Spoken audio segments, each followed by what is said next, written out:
These days we're continually whipped up into a state of alarm by inflated predictions that always exceed reality. Yet the lessons are rarely learned, and much of the population continues to live in perpetual fear. In recent years, these forecasts, largely based on exaggerated models, have concentrated on COVID, Brexit, and climate change.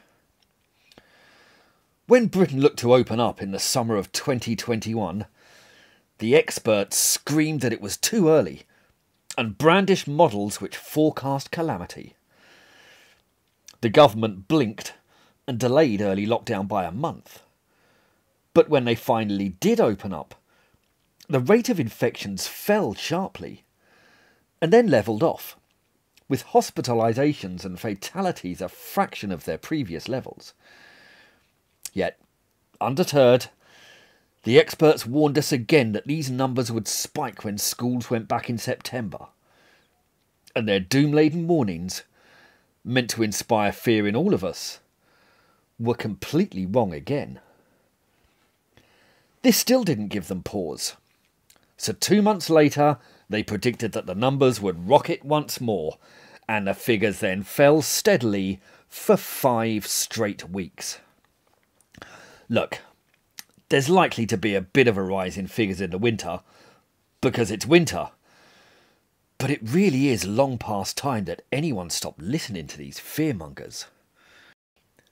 As for Brexit, the most vocal Ramona spent years telling us that Britain's economy would collapse.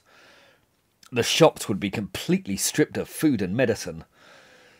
Death and destitution would be all around, and World War III would promptly break out.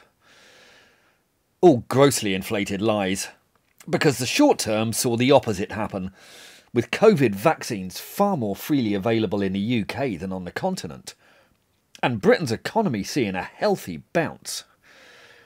Now, there may well be teething troubles down the line, but Brexit has become the new climate change, with the doomsayers blaming Brexit at the first sign of any trouble, prior to any analysis taking place, and long before any true causes can be discerned. We saw this recently when the fearmongers prompted people to panic buy fuel, and long queues grew up and down the nation. The fuel crisis had been caused by Brexit, they screamed in triumph. Except, the minute people stopped panic buying, there wasn't a fuel crisis, because there never had been. Just the exaggerated fears of people desperate for Britain to fail, which is a peculiar ambition for people who live in Britain. But there you go. Yet, despite their desperate longing for empty shelves, the shops remain well stacked. Now, the big daddy of these issues, of course, has long been climate change. And that's not to say that climate change isn't happening. But the climate alarmists have been spectacularly wrong in every forecast they've ever made.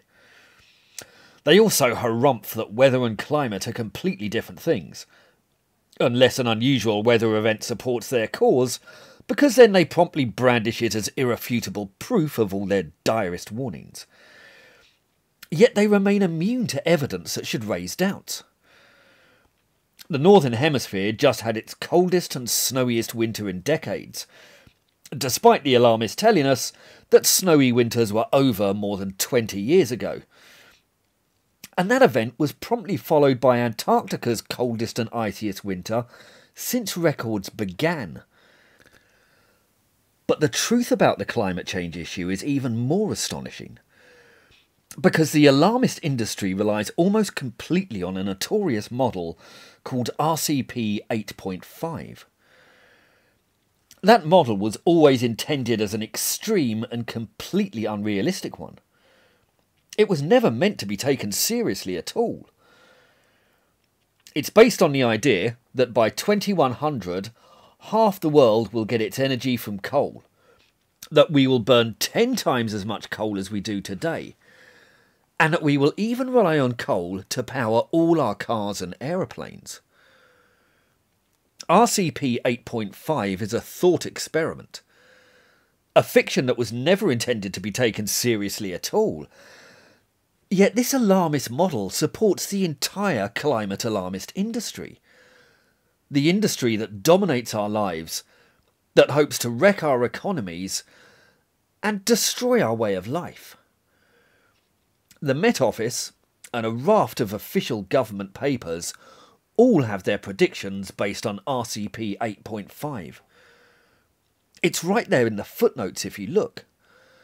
And of course, that's the alarmist nugget that the media seize and brandish for all the world to see.